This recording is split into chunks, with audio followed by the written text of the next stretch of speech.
The other segment that we see is in the B2B space. So obviously, there's a whole lot of delivery which is taking place. Digitization, of our lives has taken place, and an e-commerce is sort of being impacted by that. And there are no prizes for guessing that fuel operated bikes and vehicles are a plum opportunity to be converted to electric. Now again, range anxiety and some of these things will come into play, and we have to go and solve for that. So certainly, battery as a service model can apply over there as well. There is a whole charging station universe which should also come up as a big opportunity.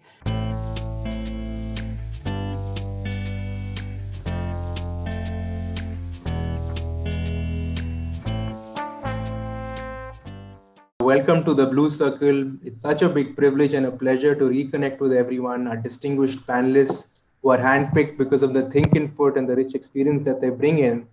And thank you to our distinguished audience for joining us. We've received over 250 registrations, most of whom are CXOs and senior leaders. Many of them are our members and repeat visitors to our webinars, which is very encouraging and motivates us to provide higher levels of dialogue through the online channels as well. For those of you who are new with us today, the Blue Circle is an exclusive ecosystem which is curated for business leaders across 6 sectors, which are e-mobility, logistics, healthcare, energy, real estate, aerospace, and defense. We also present socio-economic insights which ultimately determine the evolving complexion of the market.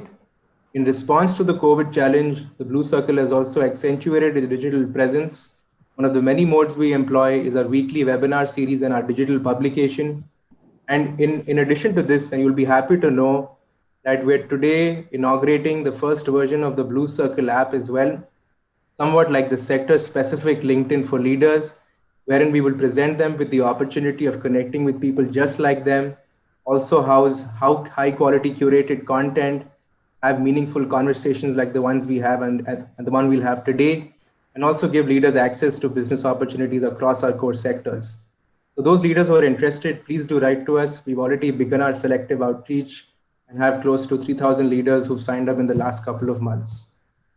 And today, as part of our Investment Month series, we're privileged to have the drivers, the backers of the EV industry to join in for our e-mobility circles discussion. Investors have put in close to $430 million into the Indian EV industry over the last 5 years, while Indian government's commitment is about 1.6 billion. To help decrease its import bill, India will need widespread investment in next couple of years in EV manufacturing, which also includes specialist manufacturing of electric motors, microcontrollers, and telematic hardware. However, legacy investments, existing infrastructure, and not fully worked out policies are some of the impediments in attracting investments into this sector. Our panelists are here to discuss investors driving India's EV dream, the advancements, roadblocks, and the way forward. In the best interest of time, I will just briefly mention the names and designations of the panelists. We have with us Mr. Pranav Pai, founding partner at 314 Capital, Mr. Arpit Agarwal, investment team Blume Ventures, Mr. Abhishek Rathi, head deal syndicate investment team LetsVenture. Our chair and moderator for the session is Mr. Kavan Mukhtyar, partner and leader Automotive PwC. Mr. Anup Jain, managing partner Orios Venture Partners, will just be joining in shortly. He had an emergency. And the closing remarks will also be given by Mr. Pavan Chaudhary, who is a board member and investor in Blue Circle, and also among the many other organizations and initiatives which he's a part of. He's also a leading thinker in the e-mobility space. So welcome, sirs. Thank you very much for joining. And now I request Mr. Mukhtyar to please chair and moderate the session, sir. Thank you very much, Siddharth. First of all, thank you to the Blue Circle community for inviting PwC to be part of this very interesting panel discussion. I think we are in many ways in a very, very complex situation right now. And all of us are going through tough times on the personal front. And I do wish that, you, your families, all of us come out of this crisis stronger. And while we are praying and hoping for everybody's good health, we do need to continue, focusing on what is important to the world. And I believe that, the whole topic of environment is in some ways closely linked to the way human race is going to burden planet Earth. And I think in many ways, the impact automobiles and vehicles have on pollution is a factor which has been discussed, debated for decades now. I think in the Indian context, especially in the last 3 to 5 years, there has been a push from the government, from various stakeholders to push to, including the judiciary, to push towards cleaner air and e-mobility, and particularly electric mobility plays a very crucial role in this context. So we have a very, very exciting panel of investors who have reviewed, the challenges with the whole e-mobility landscape, looked at the opportunity going forward, and actually put their, investments in some of these ventures. So we will go deeper and really understand what made them place those bets. What really is their view on the years ahead, and how do they see the whole landscape evolve? We will also try and understand what are the kind of investment themes that they are really looking at. And also one of the key factors, and that is the topic of our discussion, is how is it that the investors are going to drive India's EV dream? And I really believe this is one factor which, if it works out well, it can take us to the inflection point. Simply put, the whole vicious cycle that the e-mobility space is in right now, that what comes first? Does the charging infrastructure come first, or just does the demand come first? And how do you break this? Because they are interdependent. Customers will not really buy electric vehicles if they don't have the charging situation sorted. And the charging infrastructure, at least the public one, will not come in unless there is enough demand and it's viable. Similarly, there are many such paradoxes. If I want to buy an electric vehicle, I would love to, go for something which is green. But do I have the same number of options that I would have if I'm buying an IC vehicle? How much is the extra price that I would have to pay, as a consumer? How effective is it, in terms of the range of the vehicle? These are the kind of pertinent questions that are there in the minds of the customer. And that's why we see in the last, 3 to 5 years, the e-mobility space, while it holds a lot of promise, we've not seen the kind of growth that one would have expected. From a PwC standpoint, I want to highlight 4 or 5 points where I believe, as a context setting, which I believe is really crucial for us as a nation to really make our EV dream come true. First and foremost is, I think, the importance of, the role of government and regulations.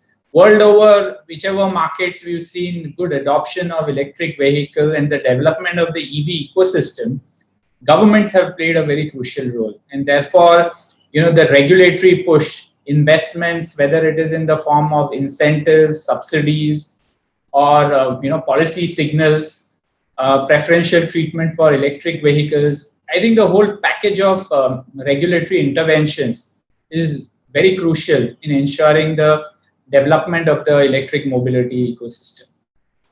The second point I want to say is, what is the role that the various market participants play in building this ecosystem? What is the range of vehicles that are getting launched? Which are the new models that are getting launched? I was talking to one of my friends who actually, considered buying an electric motorcycle and then decided against it. And I asked him why. And he said, I will save the environment, but, the top speed I get is like 30 or 40 kilometers per hour. So that just doesn't work for me. I need more options. So I think the way the OEMs and, the new entrants in this market play is also very crucial. The third point that I would like to highlight, and this is more of a global factor as well, is the battery prices and the price of the whole electric vehicle. How does it compare with the ICE? And you look at global studies, the moment the price difference comes down to like less than 10% or near about 10%, we are very close to the inflection point. And in many ways, I think, all these things are interconnected, whether it's the regulations, the role that the OEMs play, the role that the broader ecosystem plays. Like, for example, do we have the ability to localize our electric vehicle component supply chain? Do we have the ability to finance these vehicles when the consumer wants to buy? So I think there are many, many questions like this, and some of these our panelists will answer today. And what we are really, going to focus on is to focus on. Sorry about the distraction. Perils of working from home. So the real question that comes up is, how do we really shape this agenda going forward, and how do we have adoption of electric vehicles? So with that, context, I want to share a little bit on what really are the key trends that I see.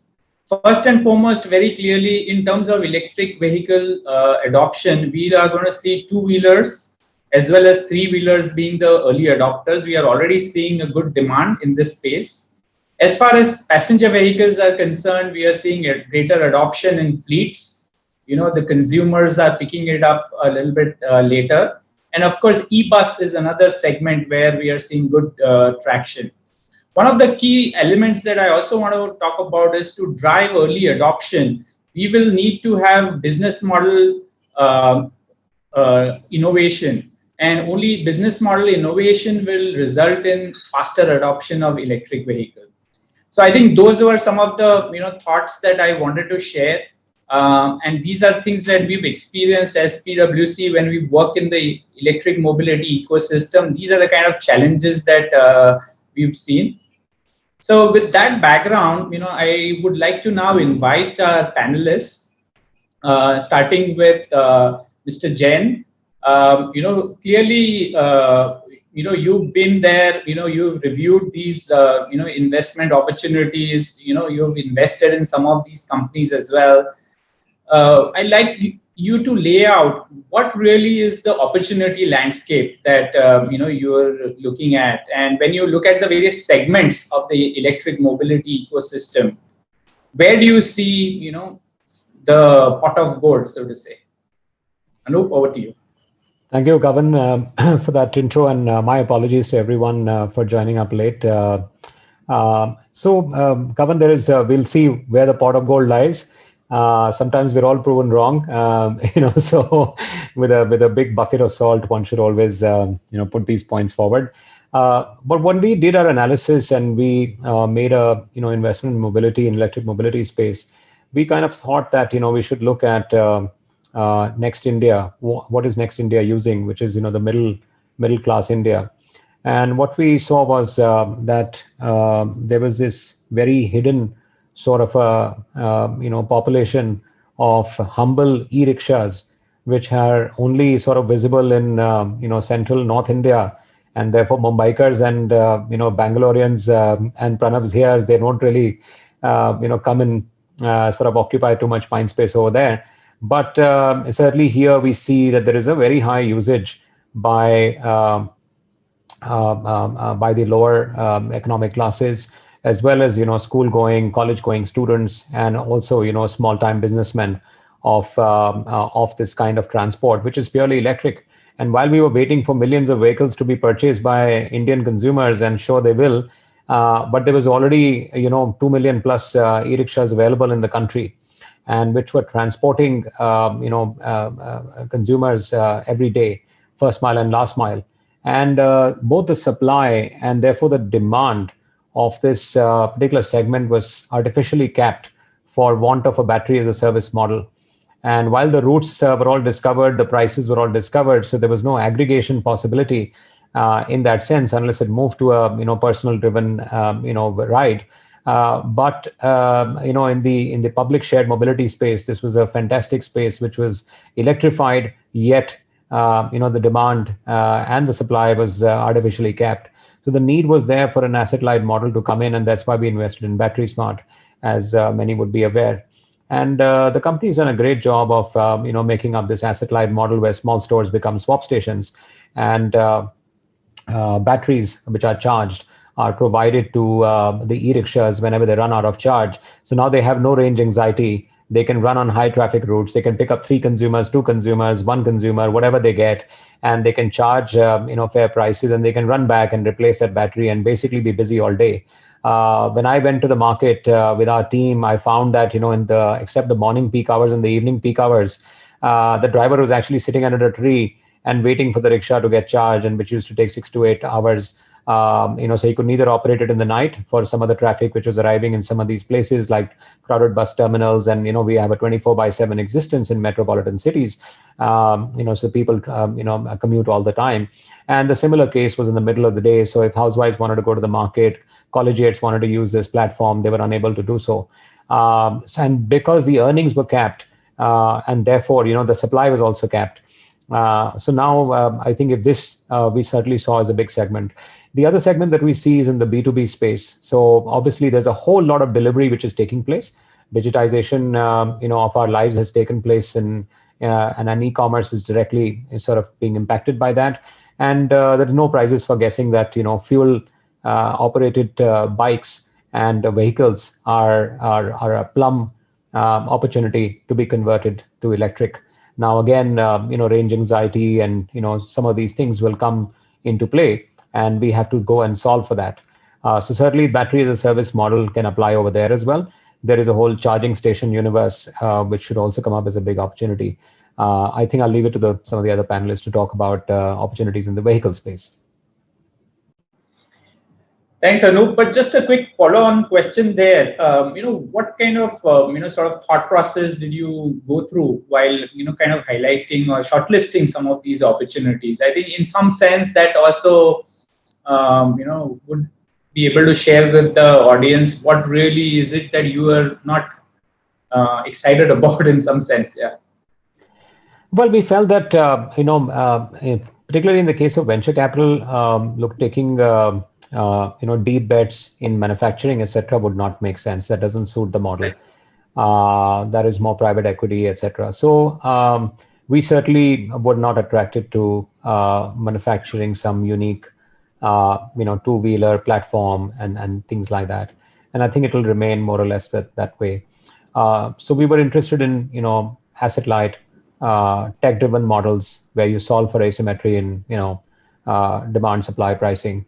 And also these kind of models which are heavily dependent upon this chicken and egg question, whether the infra is going to come first or whether the vehicle is going to come first. So certainly the infra has to come first, otherwise nobody will buy. Now here we had like I explained, a prime example of using a lead acid battery. So last year's technology, or last decades really. And we had a whole bunch of vehicles over here which was solving the last mile and first mile problem, and nobody was solving the problem that they had. So I think it seemed like a very good opportunity, certainly at that time. We'll see, time will tell how it all shapes up, but it's certainly a large problem to solve for a large group of consumers. Excellent. Thank you so much for sharing that. So now I'd like to invite Pranav to share his perspective, please. Thank you, Kavan. So we basically looked at this entire segment end to end as investors. And just like Anup said, there are certain areas that VC can be useful, certain areas, obviously, there is no fit. But overall, I think India is a very interesting ecosystem where we can actually literally build up each of these segments from the bottom up. So whether it's the component side, of course, everything from batteries to the other electronics, whether it's the grid side, again, we have underinvested in our grid. So everything from public charging, home charging, we need upgrades on the grid for any of those modalities to work at scale.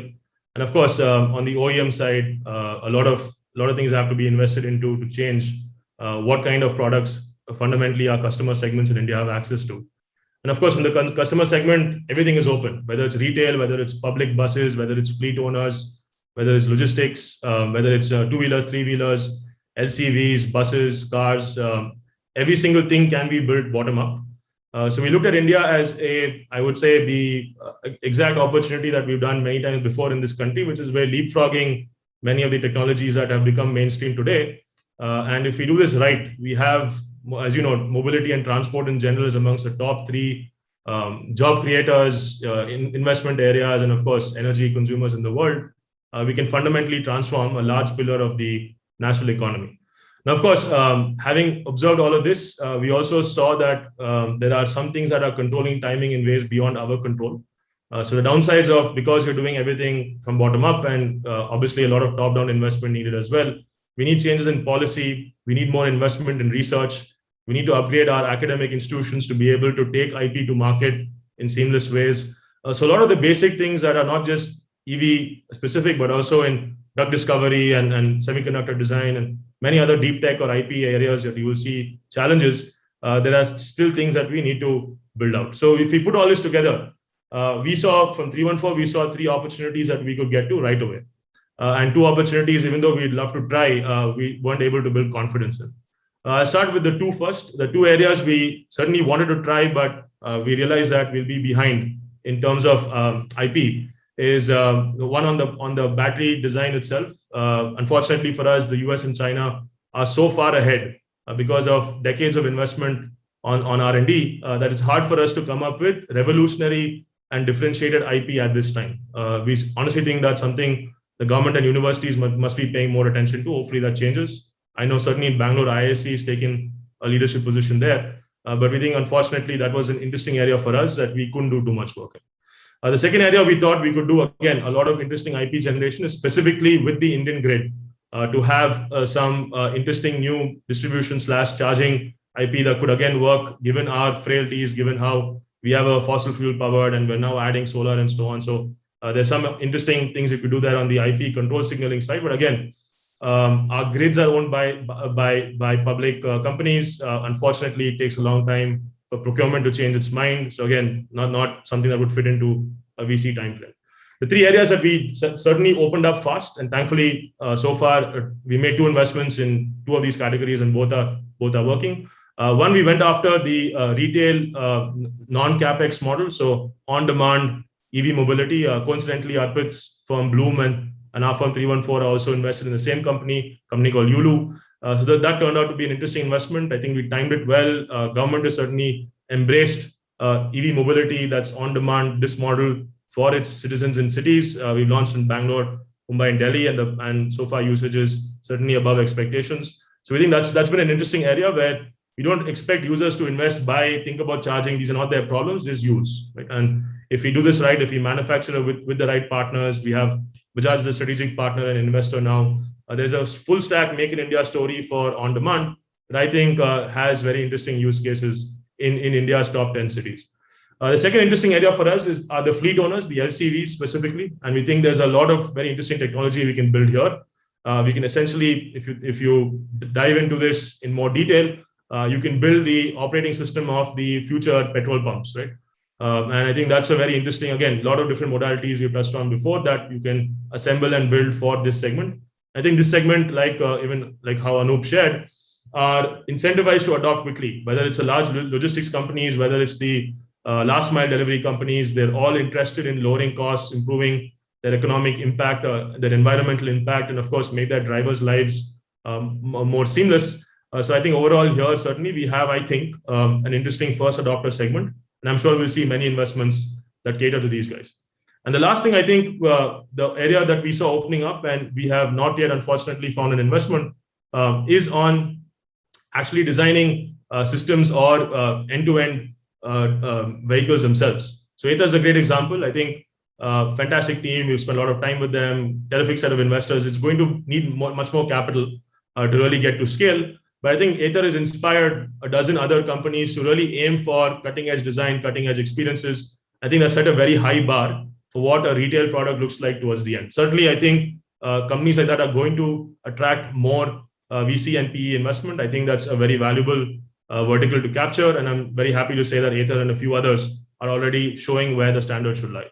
So overall, as I'm just talking from a 30,000 foot level, but as we survey the landscape, every month we're seeing more adoption, more demand.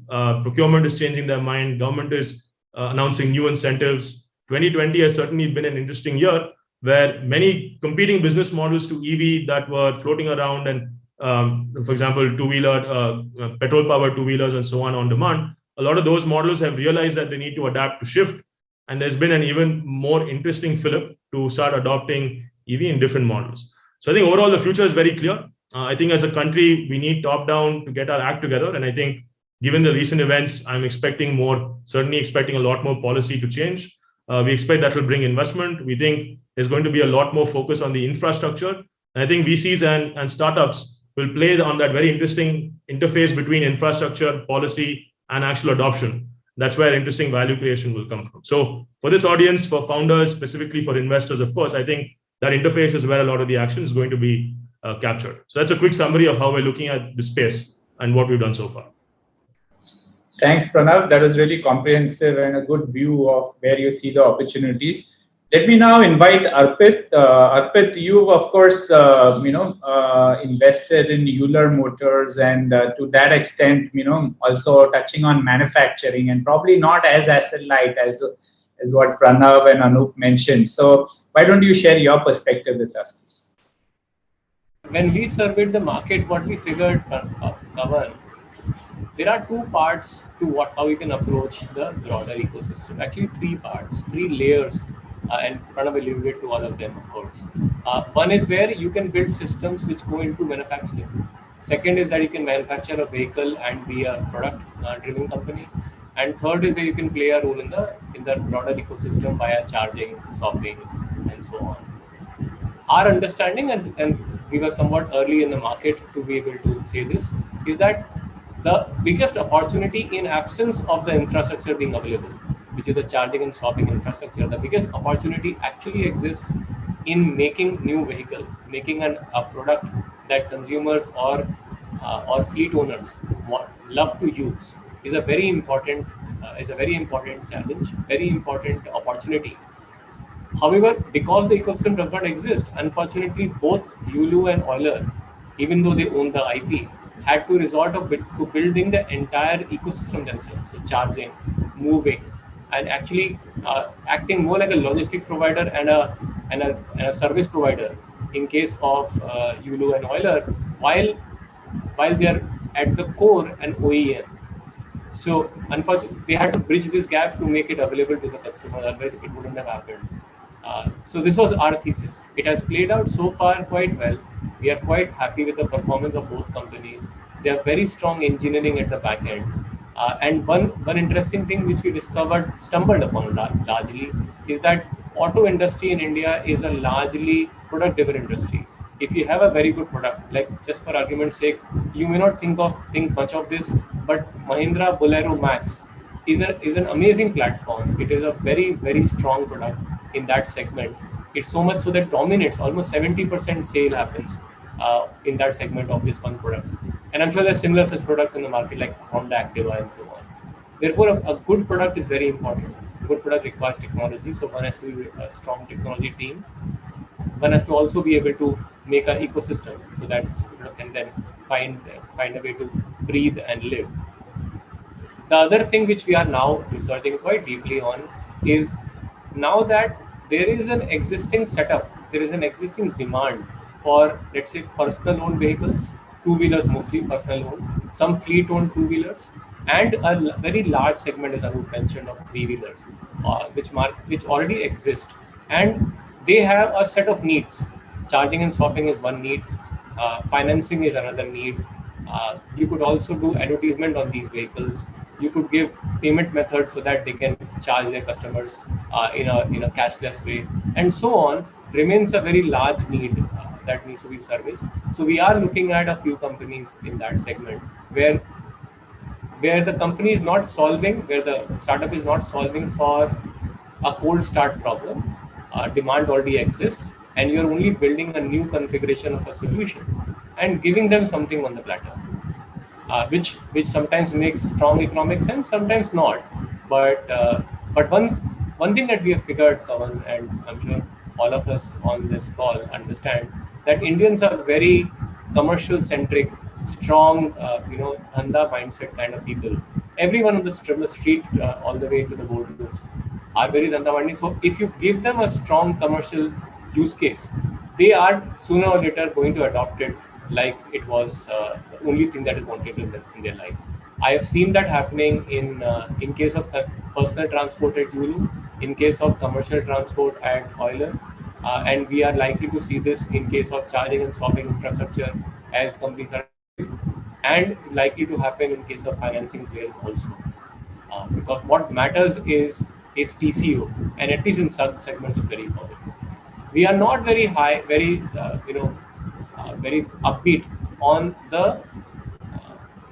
the component side of the business, whether it's battery or battery cell or powertrain or other parts of hardware. It could be VCU, it could be BMS, and so on. Not very high on that.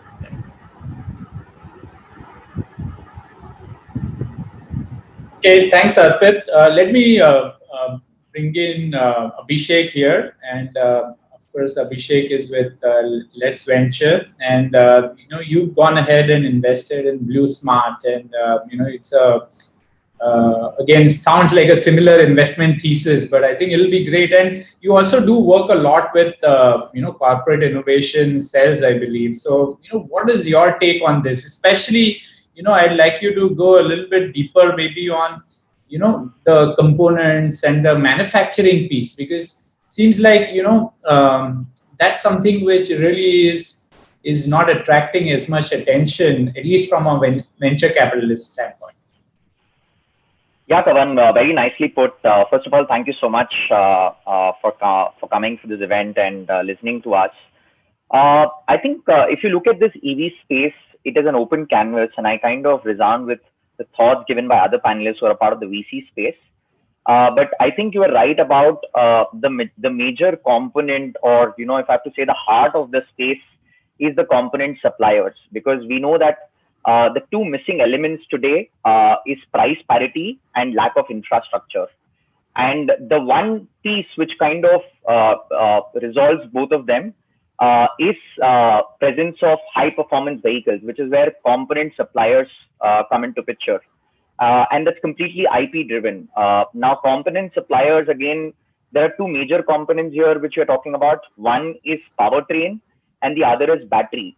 Now, powertrain, obviously, I can divide into subsegments like motor controller, transmission systems, and battery, again, can have different use cases like BMS, battery cases, and the likes of it. But I believe that today the demand is present, which is why, Ather with a capacity of 4,000 vehicles is sold out. Bajaj comes out, or the existing OEMs, they have limited capacities today, but they're sold out. So the demand is definitely there. But what is not present is vertically integrated players, which is where I think the only torchbearer, if I have to call it in terms of commercial success today, is Ather. And there are other players like Ultraviolet or Mars who are coming into this space. So I think the first focal point for us is the component suppliers, wherein we recently transacted in a deal which kind of garnered more than 1 million in less than a day, which also shows the positive investor sentiment around this space in terms of where the problem lies. The second, talking about our portfolio company, as you mentioned, one of it was definitely addressing the B2B or the shared mobility space, and we definitely felt that Ola and Uber has been present for a decade, but customer experience is kind of getting a hit, and somewhere the unit economics is also not proven, which is where with the presence of great founders, a great team, and commercial success in the initial few years, we kind of took a punt at Blue Smart. And the second company was Magenta, which essentially is into the infrastructure space. Now, as I mentioned, the second major problem is infrastructure. But there again, we are looking for an integrated EV solutions company, right from socket to software products and then concept and commissioning services. So again, an end-to-end play, which is where we had partnered with the likes of Shell and BPCL, who were earlier investors in Magenta, and now they're kind of doing very well in the last 1 year. So these are the two main segments. The third thing again, which is kind of very, very hot, I would say, and 2021 and 22 is going to be the adoption period, is going to be the B2B space. Now, we all know about the delivery players kind of burning a lot of money as far as the IC engines are concerned.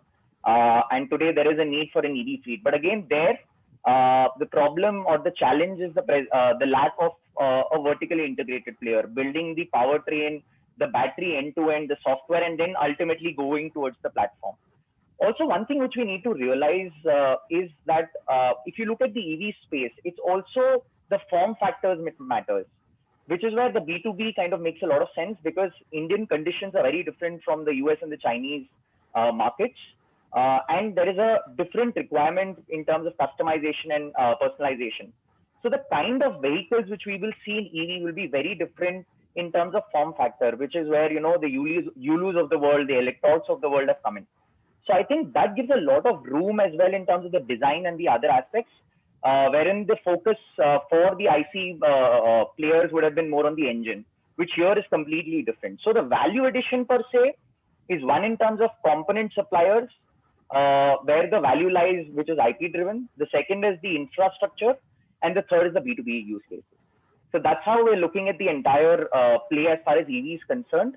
Also, just to add the last bit of it, wherein you mentioned about the corporate innovation, I think if you look at the journey of Ather, which was one of the first players in this space, to get the first round of funding, they required 4 to 5 years. Now that considerably has come down because there are many accelerators, there are other contributors, power generation companies, OEM family offices who come in much, much earlier today. So gone are those days when, you know, the strategics are looking at it more from a Series B or upwards in their journey. They come in much earlier, they're given the required support, and that becomes much easier to lay the platform and go into commercialization. So that is where their role kind of comes in, right from the start of the value chain in terms of building the product and then kind of make it commercially successful. Absolutely. I think great insights, Abhishek. And you're absolutely right that, you know, strategics are coming in a lot earlier for sure. And I think, and we do work with some of the corporate side entities as well. And they are very excited about the startup system, ecosystem, and looking at ventures in this space. So we'll talk more about it. But let me, you know, sort of reverse the flow of questions and now bring you in again, Abhishek. And we're shifting gears here into what are the roadblocks. Of course, we briefly touched upon it.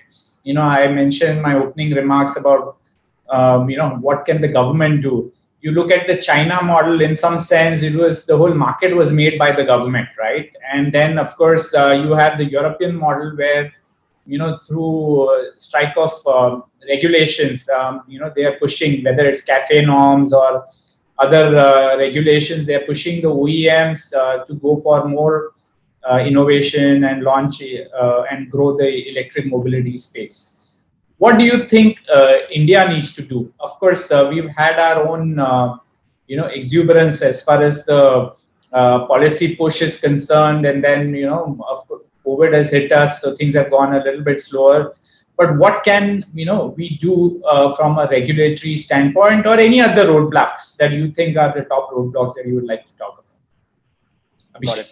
So, Kavan, starting off, I just drawing parallel to a similar space, you know, which kind of did not gain a lot of traction, was the space tech, you know, space, wherein government, you know, played a pivotal role through ISRO, and then, you know, you had the other players sort of coming in and kind of making it for the world and kind of being born in India.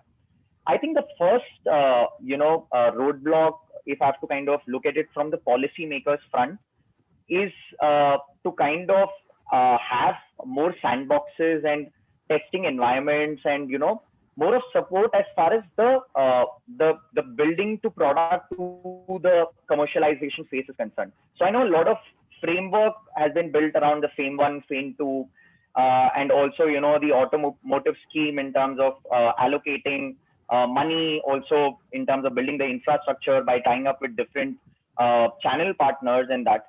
But if you look at the ground reality is more in terms of getting in bodies to work with these startups and creating more of R&D and testing environments to help them go from the product stage to the commercialization stage, because that is where most of the startups are kind of not able to kind of build, from the prototype to the final product. That's number one.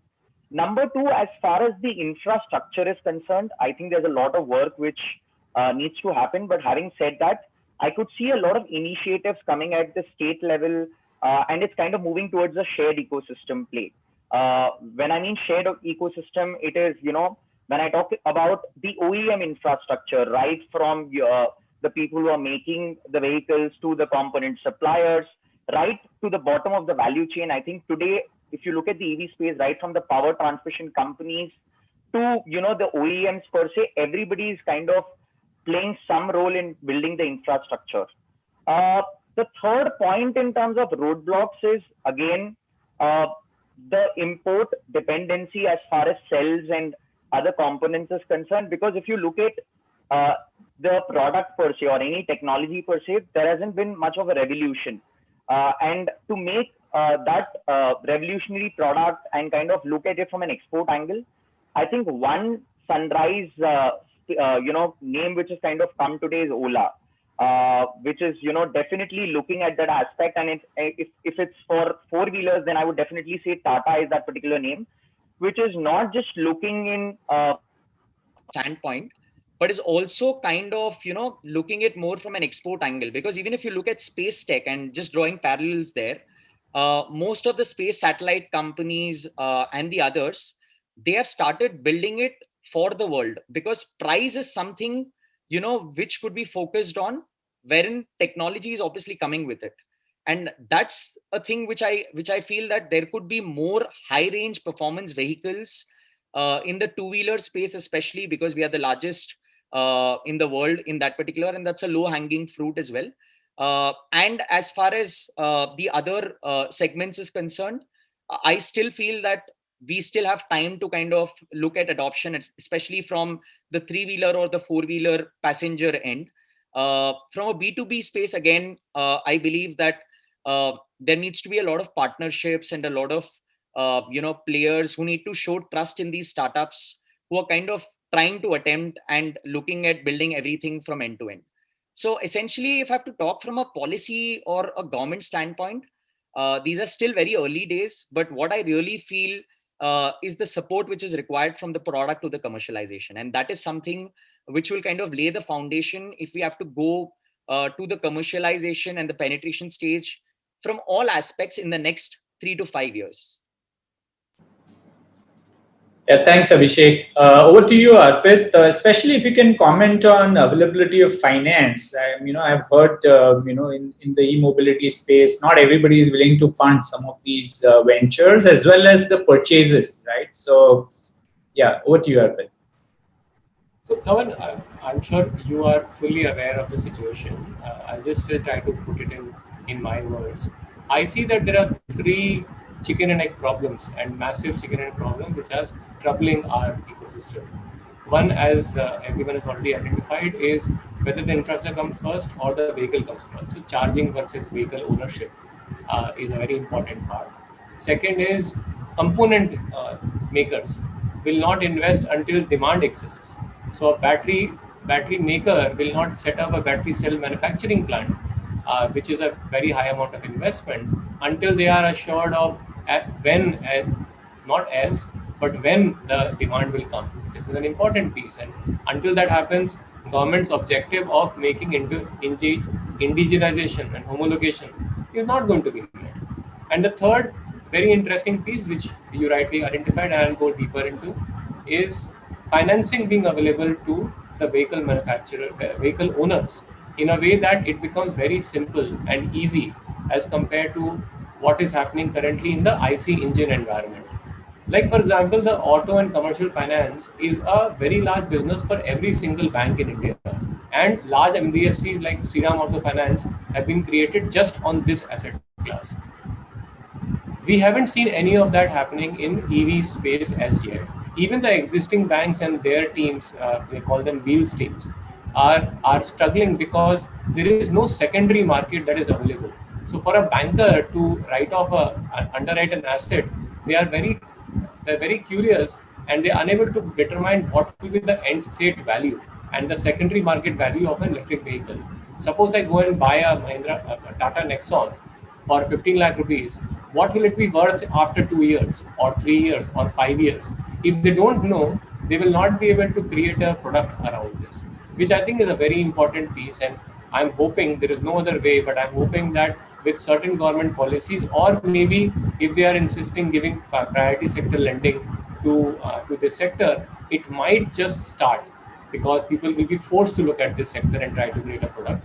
But I think this is a very important reason why companies don't adopt EVs, vendors don't want to buy, average consumer is struggling. Of course, consumer finance is available, but it's a very high cost that is available today as compared to what will be available for a regular vehicle, an IC engine vehicle. The similar thing exists when you are looking to finance a fleet, and a similar thing exists when you're looking to finance a personal vehicle. I think that is one important factor. I don't know if, without solving for this challenge, will we ever see a very high amount of adoption across India. Thanks, Arpit. Let me move to you, Pranav. Go ahead, please, with your views. Yeah, so broadly, Kavan, I would say on the ecosystem, I think as with anything IP in India, we have three challenges. Number one, let's just only compete with the US and China. No other scale economy is ahead of us. So we have to be number three, number two, or number one only with these two countries. Both of these countries have over a dozen programs to make sure that they are in any technology far ahead of where the rest of the world is. And this is in R&D, this is in adoption, this is in sponsoring the first manufacturing plants. So there has to be a significant and serious capital allocation from the top down. The US is ahead because for 60 years, everything from nuclear energy to satellite, GPS technology and internet, they have invested consistently in staying ahead. The Chinese model, obviously, all of us know. So again, that doesn't come without serious capital top down. Now, India is a unique situation where we have smart people, smart engineers, smart scientists, great universities, obviously a large market, but we're always starving for capital. Every university you speak to, you give them even 3 crores more, they're able to work magic. The same IP, the same type of patent will take 10 times that amount in the US. So I think we're underinvested, and it's about time we argue that the government takes important pillars of the economy like mobility and transportation very seriously. Now, the good news is in the last few budgets, you're seeing more and more allocation towards areas like this. I think, of course, COVID has come at a time when it takes all the priorities up front. But hopefully, we just like we have invested in space, just like we've invested now in health and hopefully in mobility and energy soon. We hope that there will be more forward thinking, and we need a 30-year plan really. These 5-year planning situations really haven't worked out for us long term. So that's one, and I think unlocking capital for R&D will be an important move. More pragmatically, the Indian government has now become a little bit more invested in giving incentives for product-led manufacturing. And again, unfortunately, there are a lot of loopholes for those schemes. So, for example, Electra had approvals for a very large, India's largest battery manufacturing plant near Hyderabad. This is before what happened in 2020 with the Chinese and with COVID. But obviously, that partnership was with BYD, which is one of the world's largest battery manufacturing companies. And why did we have to partner with the Chinese? Again, we were underinvested. We didn't have enough capital. We didn't have the IP. And of course, the Chinese are always happy to enter the Indian market and take a larger market share. So as a country, we need policy that decides what do we want Indian private players to do, right? And we have to very clearly throw monetary incentives behind supporting that action. If we want more IP development, invest in R&D. If we want more local manufacturing, give more incentives. And PLI is just a start. We need much, much more. And I don't think we have any lacking in terms of intent or competency. So it's about capital, it's about the right boundary conditions and policy. And of course, that takes a lot of motivation from the top down. So it's wishful thinking until it happens. And third, I think the good news is now that in every sector we're seeing, the demand in India is now catching up. If you talk to city municipal authorities, for example, even 5 years back, they didn't want more EVs and so on. They didn't want to install charging infrastructure. They didn't care to make the local mobility loops more sustainable. Circular economy was an unknown to them. But now in 2020, 2021, suddenly every one of the top 5, top 10 cities, the governments are getting more invested in improving the lives of their citizens. So in Bangalore, for example, we're coming up with dedicated EV and two-wheeler lanes. That's a reality in BKC, in Mumbai. That's a reality in Delhi, in many parts of Delhi and the adjoining cities. So I think the city authorities are now becoming much, much clearer that individual citizens are demanding for change. They want more options. They want to make the cities more livable. And the good news is there's been a cultural awakening where today EV is something a regular citizen knows. They know the benefits. Obviously, a lot of things have to improve, but at least there's an awakening in terms of mindset. So I think all of these three would be typical areas of improvement in India. Thankfully, number three, that awakening's already come. Companies like Ather, companies like Yulu, and so on, many companies, Blue Smart, are incentivizing and changing minds and giving people that first experience. Of course, privately funded, and a lot of things have to be built from scratch. But if number one, number two catch up, hopefully we can have a coordinated effort to make this a reality. So again, long way to go, a lot of capital needed, a lot of top-down involvement, but we have to be optimistic, and certainly every day more and more progress is being made. Thanks, Pranav. So let's move to you, Anup. One of the key aspects is investors playing a pioneering role to sort of crack this chicken and egg situation, right? And for me, I think the key somehow lies in business model innovation. And how can you really do this effectively in a different way? What is your view on this? Of course, we've talked a lot about regulatory roadblocks. So if possible, you can talk about other roadblocks that we are facing in the growth of this sector in our country.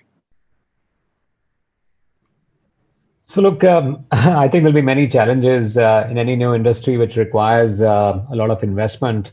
The best way to kick it all, every investment requires returns, right? Whether it's a small investment or it's a large investment. And you require enabling, stakeholders who are interested in this entire shift or change. The electrification of mobility is a shift from fuel-driven mobility, right? And as we speak, today, 3-4 months earlier, there was a big, storm over what turned out to be a nice intervention to cause this change to happen, which is, petrol prices touched 100 rupees a liter. Now, nothing could have been better for the industry than this, actually. So this was a demonetization moment, and suddenly, anyone who's purchasing a car or a vehicle starts to think about, hey, do I want to buy a petrol vehicle or should I consider electric? Right. So that was a good moment, and that point has been registered, right? That the prices are going to stay where they are. Even today, there are 84, 88 rupees a liter, certainly in Delhi and even higher in Karnataka and Maharashtra, etc. So, therefore, we must assume that there is every chance that the adoption of an electric vehicle has now entered the consideration set of a consumer who is going to purchase a personal vehicle. We also know that personal vehicles have received a fillip due to the pandemic, as consumers shun, indoor or vestibuled, sort of transport like metros, etc. Of course, we hope that in 6-9 months it will come back, but that is the case. Two-wheeler, volumes also went up, but of course, then remains the question about the TCO, which is the total cost of ownership, and that's where electric vehicles score. So the question actually boils down to the economics of it and what returns can you generate, right? Finally, a consumer does not want to be stranded in the middle of, in the middle of the day looking around for a charging station. Similarly, you don't want a business vehicle which is making a e-commerce drop to a bunch of households and has been hired for that purpose from a warehouse. Stopping after making that one delivery when it's with a fuel-driven vehicle, you don't have that anxiety. So I think the equivalence in models has to come up. Nothing works like economics in our country. And there is everything working for the economics as far as electrification is concerned, because the cost per kilometer is the lowest, and you can't beat it. And it's only getting worse. The comparison is only getting worse. So what we have to jump in with is certainly a phase transformation. In the business space, it makes tremendous sense. We all know e-commerce players are funded through private funding, and they have to continuously underwrite the losses that they make on every transaction. And logistics cost is a big part of it in order to cause that consumer experience to stay where it is, and therefore delivery cost can be reduced in a big way over there. So we need to have the vehicle, we need to have the infra, and things could be done. And nowhere will this be more pronounced than in the top three cities, which suffice it to say, I mean, they comprise the largest portion of the entire e-commerce business in terms of value and volume that takes place in the country. So this is certainly one place we can do. The same argument would hold true for food delivery. Again, the whole matter is skewed. So we have to start with our top 3 or 4 cities and start with the transformation over there, starting with e-commerce and first mile and last mile, public shared mobility, certainly where you have public transport, which is being used by millions of consumers, of which I gave an example earlier, which is certainly in one half of the country, we've got the e-rickshaws. So that I think will be a great one to do, and that will be the biggest enabler for us to put out over there. The rest of it, I think, will follow. Once the economics is in place, the country just jumps and takes it on. We're an emerging market after all, so every rupee counts. Yeah, absolutely. So I think the key is show us the value, and then we'll take the market to the inflection point. I think we do have consensus on that point.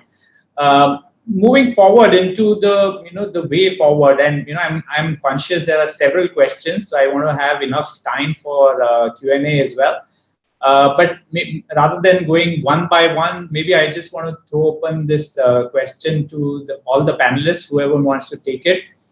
How do we see the landscape evolve in the various segments? Of course, we talked about the whole retail customer interface and the asset-light piece being the hot area right now. But as investors, what are you really looking at? And let's make it like quick 1 or 2 minute view from each one of you on where do you see the next 3 years in the e-mobility space. Pranav, would you like to go? Oh yeah, Arpit. yeah, go for it, Arpit. I have been waiting for this moment, Kavan. Honestly, personally, I have been looking to buy a vehicle. I took some test rides and wasn't very impressed with what I saw, but it was very good anyway. What I would like to see, and probably is a little wishful thinking, but I think in next 3 years, you will see that everyone who's buying a vehicle, whether it's a fleet owner or a consumer, electric will become a viable option. It will become a reasonable option. It won't be it may not be the number one option for many people, but I think the market will probably have 20-25% market share of electric vehicles, at least in some segments. Especially, I can imagine in two-wheelers, personal transport, in fleet, both 2, 3, and 4-wheelers, and in some others, for example, buses and so on. This will become a reality. I think in 3 years, we should see 20-25% penetration in some segments. Thanks, Arpit.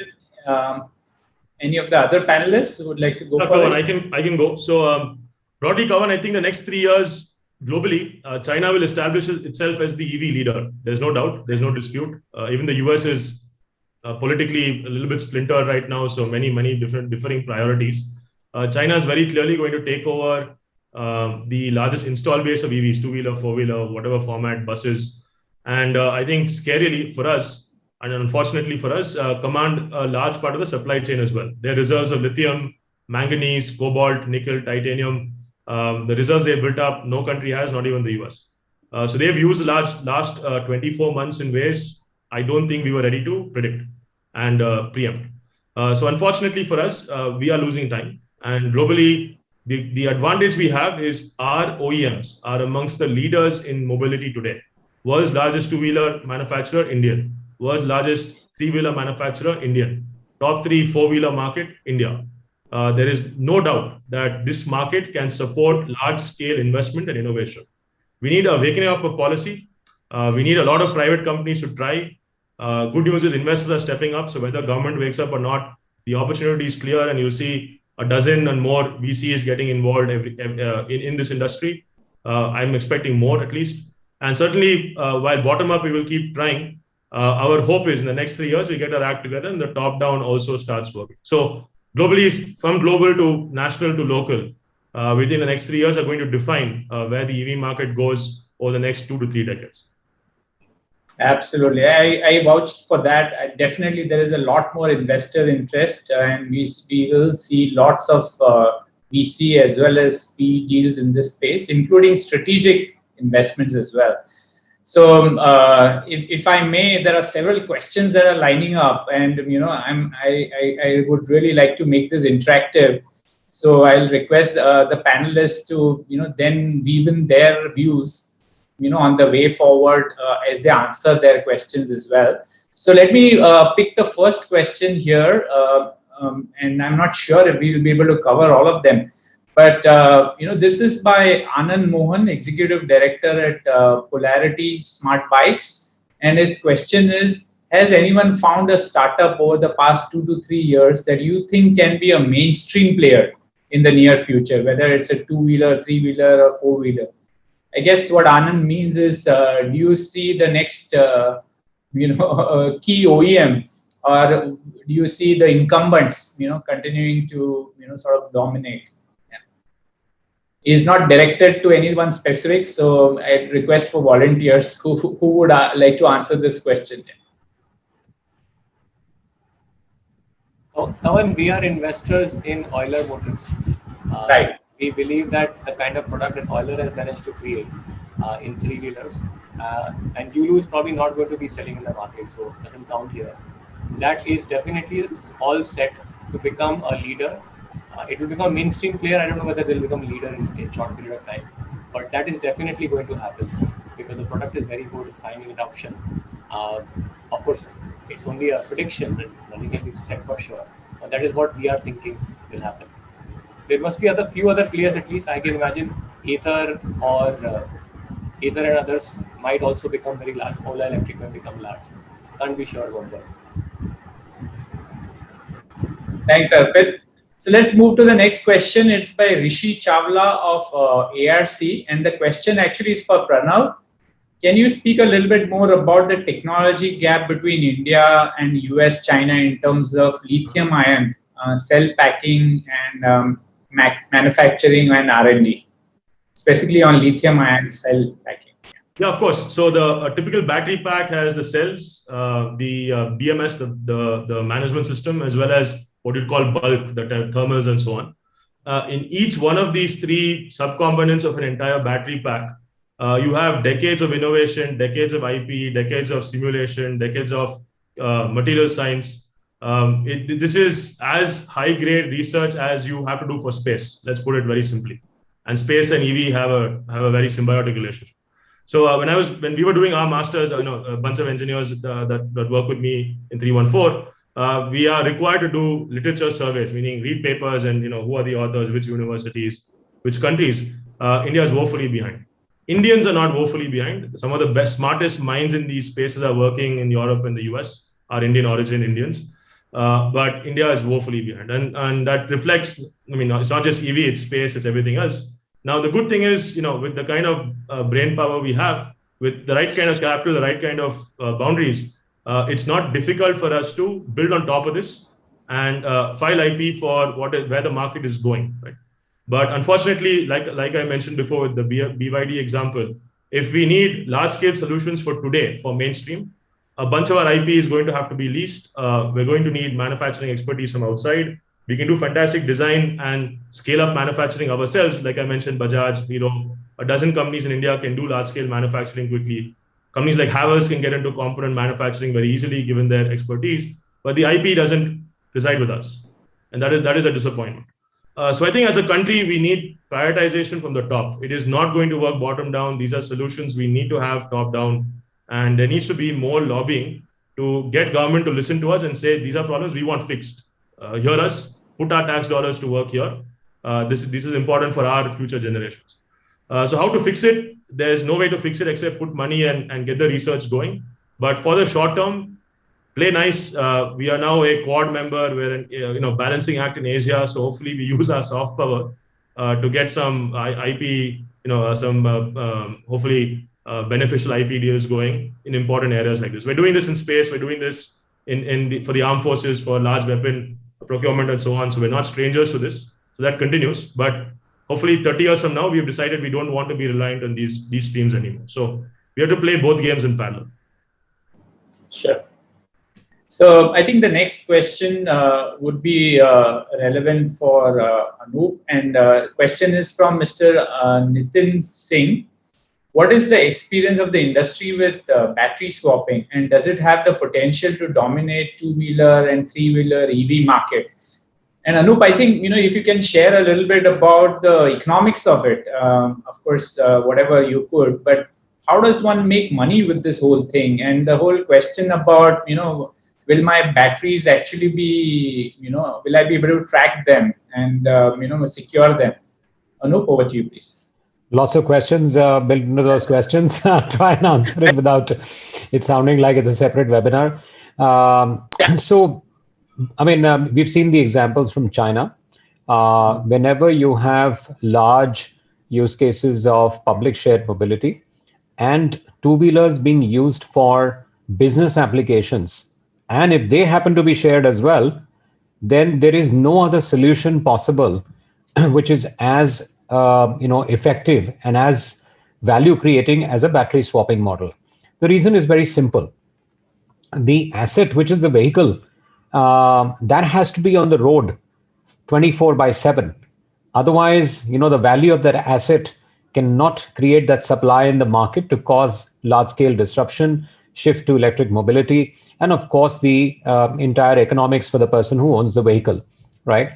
And the savings for the business also will be meager if they are limited by each time the vehicle having to suffer downtime while being plugged to a charging station, right? No matter how fast the charging solution will be, it will also come with a price tag. First of all, it can't be implemented everywhere given this is India and the load conditions and all of that. So you have to come up with battery swapping, and that's the experience that has come about. That's why you have large players like Gogoro, which have just now signed JVs with Hero to come to India. There's a Hyundai. So only in the four-wheeler space, which happens to be obviously a personal vehicle, you don't share it with anybody. It tends to be high priced, it's a status symbol as well. Those will require charging stations, and they anyway have a downtime which is intrinsic to their usage. When you're in the office, it's down in your commercial parking or office parking for about 5 to 6 hours at least. So it is it doesn't require any change of habits. But certainly in the business to business space and public shared mobility, this is the only model that can work. Now, what is the most innovative model that can work? It is obviously the most asset light model will work the best for the company which is into this space. So you need to focus on your tech. You need to select the right battery and place it with stakeholders which are on these high traffic routes or transit hubs where exchanges of a discharge battery and a charge battery can therefore take place, which is in effect a swap. And therefore the vehicle can be back on the road again, and you can continue to sweat that asset for its duties. So that's the way I think the model will tend to possibly work. The ownership of the vehicle can be singular or it can be shared, and consumers or recipients of such business to business services can therefore be benefited, or the companies can indeed be benefited by the savings in the margins that are made by shifting from fuel to electric. The assets will tend to be leased in this nature, because if this is going to require an asset light model to take place, then obviously the batteries cannot exist in the balance sheet because they'll suck up all the capital. So there will be methods of financing which will come up as lenders and financial institutions begin to understand that these assets can be put to good use, and a return which is higher than fixed deposits can be realized. So HNIs, alternative investment platforms, can take the lead over here, and then banks and financial institutions and specific credit companies, etc. They can come up in this particular regard. In terms of securitization, the batteries can certainly be fitted with controls. So you can have GPS chips, you can have deactivation mechanisms with geofencing, and of course KYC, etc. of the various stakeholders. It needs to be on the platform, and authentication for swapping has to be done through a mechanism which is not very different from recognizing your payment wallet at a merchant today when you're buying a cup of tea or coffee from using your QR code anywhere in the country. So that's really the sort of model in that sense. The model has if it is built this way, has very good margins. They can be certainly 20 to 25% margins for the platform which is running this business. And this is, when the assets are all, as well are leased. So this in a very short sort of a way can be, the way a very light, asset model can be created, which can expand, the usage of this, and how this is superior to a charging station universe for this specific use cases. Thanks, Anup. Moving to the next question, which is from Sandeep Varma, VP India Sales at Borg Warner. And his question is about how is the financing of electric vehicles working in other parts of the world, specifically in China. And maybe Arpit, you commented on this. So if you would like to respond to that question, or if any other panelists also have some insights, that would be great if you can share. Arpit? Thank you. So Kavan, I think one important thing we have to all remember is that apart from, so as compared to China, our ecosystem is coming around lithium ion. And apart from the electric rickshaw, the lithium ion is the default choice, battery technology choice for most new vehicles, because the prices have come down. Large part of the China's movement on EV up to 2016 was lead acid based, and lead acid based two-wheelers are also prevalent in India. However, many of those are so cheap that they didn't require too much funding support, and you could simply value them on a garbage cost, slum cost, salvage cost basis, and not really secondary life basis. In case of lithium ion, you need to value the battery, and that becomes somewhat complicated. We don't have enough companies doing that. I'm guessing next 1 year this will get solved. In China, what happened was that because it was not lithium ion based, the cost of the vehicles was much lower, and therefore the financing was not a problem in most classes of those vehicles. This is what we have understood when we read the China reports. However, we don't know exactly what are the special things the government had to do. They definitely played an important role the moment lithium ion became very important in 2016. Last 5 years, they've given a lot of incentives for secondary life, reuse of batteries, using them as energy storage. In fact, companies like BYD have grown largely around the secondary life of the battery cells. But before that, we don't know what incentive had to be created. I'm sure in India, once the secondary life becomes easier and solvable, we will see the financing problem also getting solved by itself.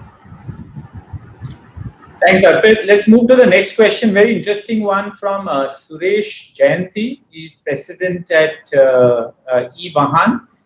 And the question is, what about the EV charging infrastructure? And Anup talked about how swapping seems to be, a viable option. But you go back to public charging infrastructure, and it's capital intensive. We're not sure how many people will use it. How does one make money on it? If any of you have looked at that asset, and any views that you want to share on charging infrastructure, because that in many ways is really foundational, right? So who would like to comment on this?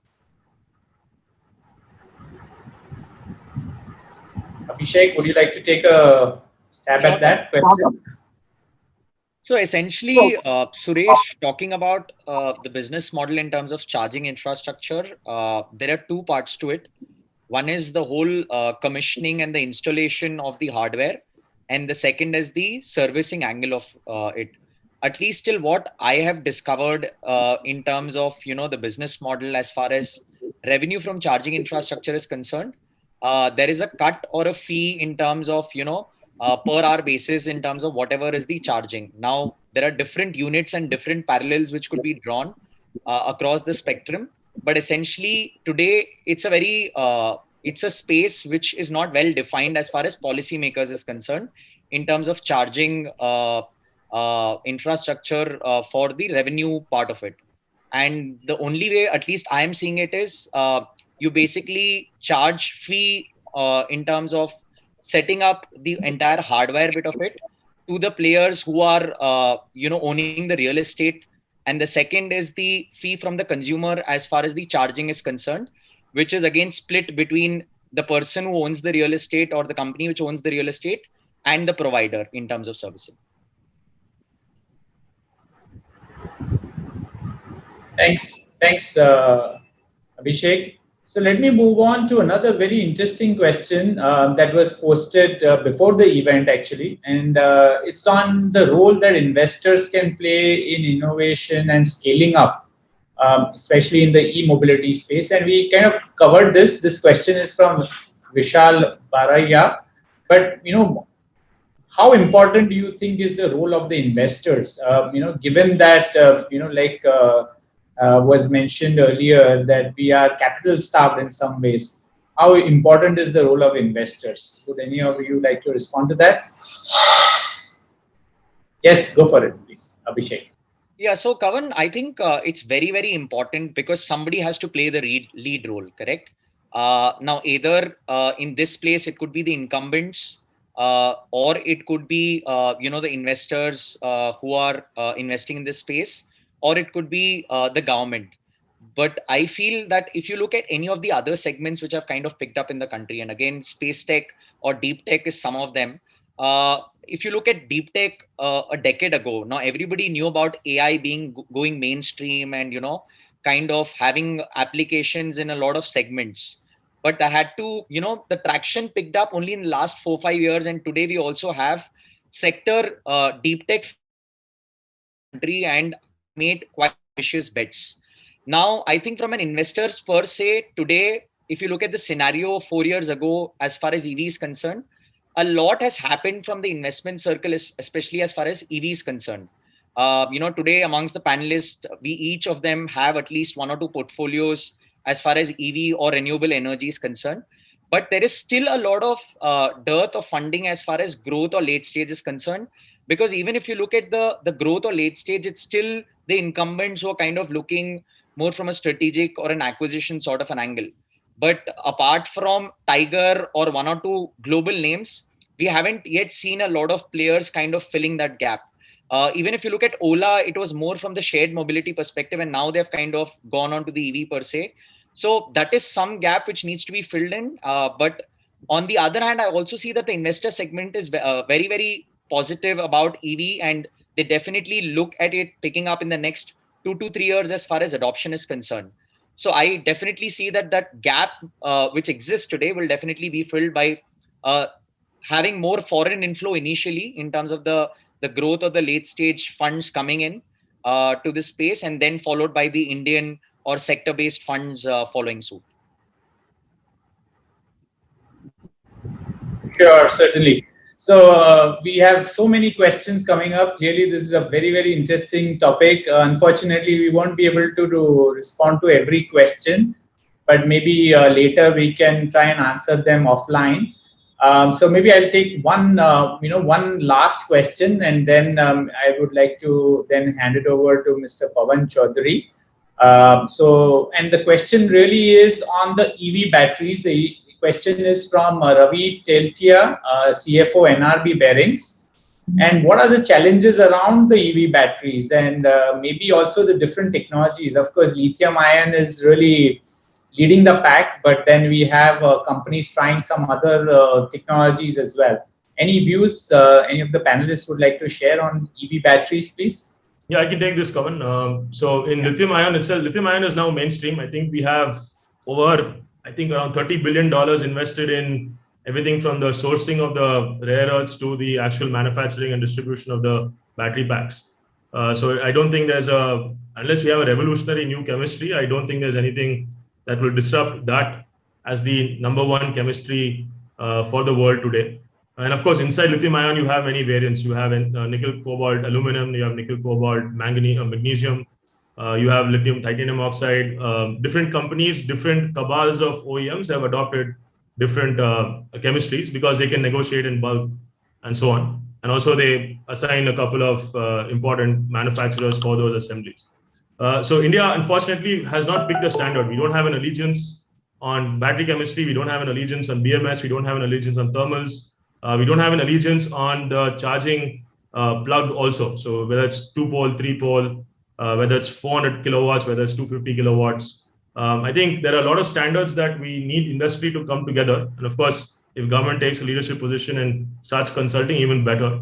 But there are a lot of things that we still have to fundamentally align to. And that's why we keep saying that, between US and China, they've already gone miles and miles deep into which one is superior, how to give their companies an edge, which patents they will monopolize.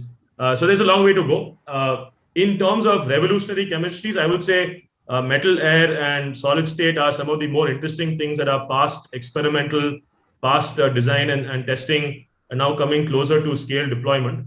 Again, is that sufficient leapfrog? Yes, in theory, fast charging is capable. Much longer cycle times are capable, so the battery lasts longer. Some of them, not all of them, are more resilient to high ambient temperature, like we have in India. We don't have freezing, so we don't have like what happens in the US East Coast, where we have below zero temperatures. We don't have that problem, unfortunately. But of course, high temperatures above 35 degrees tends to lead to degradation of how long the battery lasts. So we have many things to consider as a country. And of course, if we do this on time and we do this well, we can hopefully align to standards that give us a solid 10, 20-year base to build on top of. Fantastic. Thank you so much, Pranav. I think that was really a very insightful and looking into the future type of opinion. So, that's all that we had time for. I would now like to invite Mr. Pavan Chaudhary to share with us his views as well as the closing remarks. Thank you very much, Kavan. What a beautifully navigated session. How thoroughly sharpened were your questions, and how seasoned and thorough were the responses. And also the questions which came from the audiences was also reflective of its own understanding. What I have gathered from this session is that the investors are focused on customers, because customers will bring the revenue and customers will bring the profit. And even if they have an impact orientation, as Anup said, still you cannot feed from an empty vessel. And to do good also from the impact point of view, you have to do well. Otherwise, you will not be able to do enduringly good. So if we look at the customers, there are two sets of customers which come out from this discussion. One is the existing customers, which is a smaller chunk, and the other is the new possible customers. In the existing customers, there are fleet owners, there are charging and swapping opportunities, rentals, and financing, which is where the asset-light models are getting formed. On the new customer front, there is the exports piece, for which you need technology and quality. And there is the domestic piece. And in the domestic piece, I think Arpit said it, Indian customer is very dhanda-minded. So there is the 99 ka fare, 99 ka fare as far as total cost of ownership is concerned. That means he wants to bring it to the lowest. He wants to conserve his money. There is a 98 ka fare also, a 98 ka fare also, which is the total risk of ownership, I feel. Because there is some element of risk here in owning an electric vehicle. Which is why I was reminded of that advertisement by Amir Khan for Hero Pug when that category was being launched. Akele hoti hai har nayi shuruaat, but jab shakti ho apne paas to jamana dega saath. And this point also came through. Thrill bhi chahiye, sirf environment. Okay, I want to do something for the environment, but I want thrill also. I want confidence in the vehicle. And that confidence can also come through roadside mechanics. It can come through existing customers. It can come through roadside mechanics. It can come through credible people who will say, I'm going for an electric vehicle. I have made a thorough analysis. It is the best bet which I have. That is how the seconds market, which somebody spoke of, will get generated. Earlier, if you remember, during Bajaj or Chetak's time, people used to prefer buying a Bajaj because it had a better second sale. And same thing in the distribution piece. So total risk of ownership has to be looked at, and we might have to find out ways through which that risk is reduced. On the other side, the infrastructure side of the domestic market, the mandates from the government should come now. Not very stifling mandates, but mandates, let us say, for new commercial centers which are coming up or new residential centers which are coming up, they should have electric vehicle charging points. This will also start giving a fillip to the market. Collaboration should come up. I just came to know today that Hero Electric has set up 1,650 charging points, and they are not only for their vehicles but for any vehicle. And that's where I come to Pranav's point. A lot of exchange of IP should happen. When the automobile came, when the IC engine won, that time there were 200 automobile manufacturers suddenly, and none of them had any exclusivity of technology. So, or whatever was exclusive was also being exchanged. So that kind of exchanges we should look at. And finally, what I'd like to say is that the chicken and egg syndrome, whether the chicken will come or the egg will come, I feel there have to be some investors will come who will bring the whole barn. So the chicken will be there, the egg will be there, and the whole barn will be there. And I was very impressed by some questions. The question which came on safety, safety of the investment. That question was very good. And another question, what does an investor look for really? That has been answered very well by this panel. And that is what I'd like to say. I think it was a fantastic discussion, very illuminating, very informative, and interesting also. Thank you. Kavan. Thank you very much, Mr. Chaudhary. Just a couple of lines from my end. I think very clearly, as we are looking at shaping the e-mobility agenda forward, one of the two key pieces that also need to be looked at is the supply chain. And, like very rightly said, unless we strengthen our local supply chain of components, localization is going to be quite difficult, and we will become import dependent in some sense. And that's an area which will not easily attract investments because, it is a bigger play, ROIs are not so clear. So I think that's one piece that, I many times over, I think about it and worry about.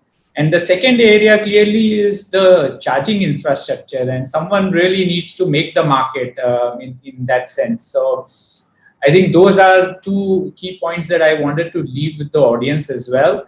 Of course, it's been a very, very rejuvenating discussion amongst all this, pandemic-related bad news that we all hear today.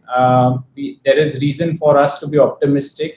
I truly believe that the e-mobility space in the next 2 to 3 years is going to turn around the corner and will really get into mainstream and will reach an inflection point.